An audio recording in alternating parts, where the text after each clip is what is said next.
वरिया पंजे हवेली के दरवाजे ते वेही भैया मुझी सेना जी वडी थी घर में कुरान के पढ़ियो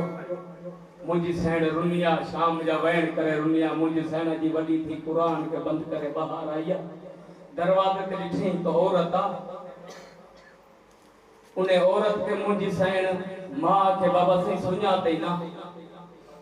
चवण लगिया माई तू केरा किथां जिया जेको घुरनो थे घुरी जाफर तैयार जो वेड़वा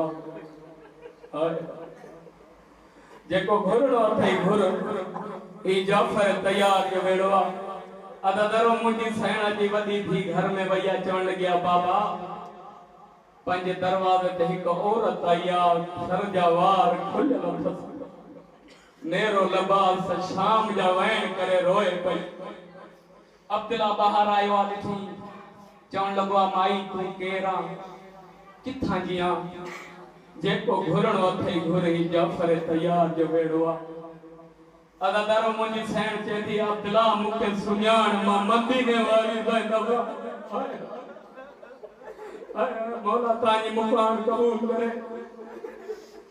मौला तांज रोण सेण की कब्र ते पहुंचाए अदादारो अब्दुल्ला के चवण लगे अब्दुल्ला मूंखे सुञाण मां मदीने वारी ज़ैनब अब्दुल्ला रोई चए थो जे तूं ज़ैनब त मूंखे करबला जा हाल सुणा मूंखे तुंहिंजे भाइरनि जा हाल सुणा मूंखे ओन मोहम्मद जा हाल सुणा अदादारो मुंहिंजी सेण रोई चए थी बाबा योन जा मुंहिंजा भाइर सब कुसिया बाबा बिस्मिल्लाह बिस्मिल्लाह या बाबा योन जा मुंहिंजा भाइर सब बिस्मिल्लाह बिस्मिल्लाह अदादारो मुंहिंजी सेण वैन कयो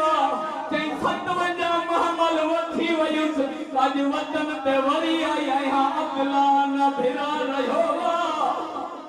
हिकु सजाद बचाया आहियां ओ बि ॾाढो बीमार आहे अदादारो रोई चए थी अब्दुल्ला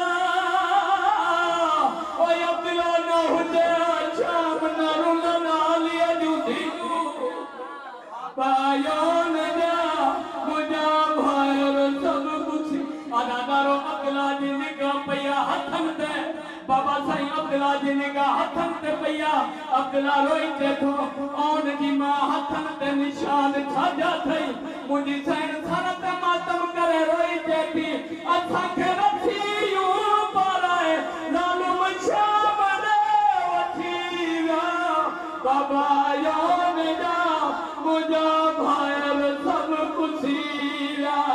बाबा योन जा मुंहिंजा भाइर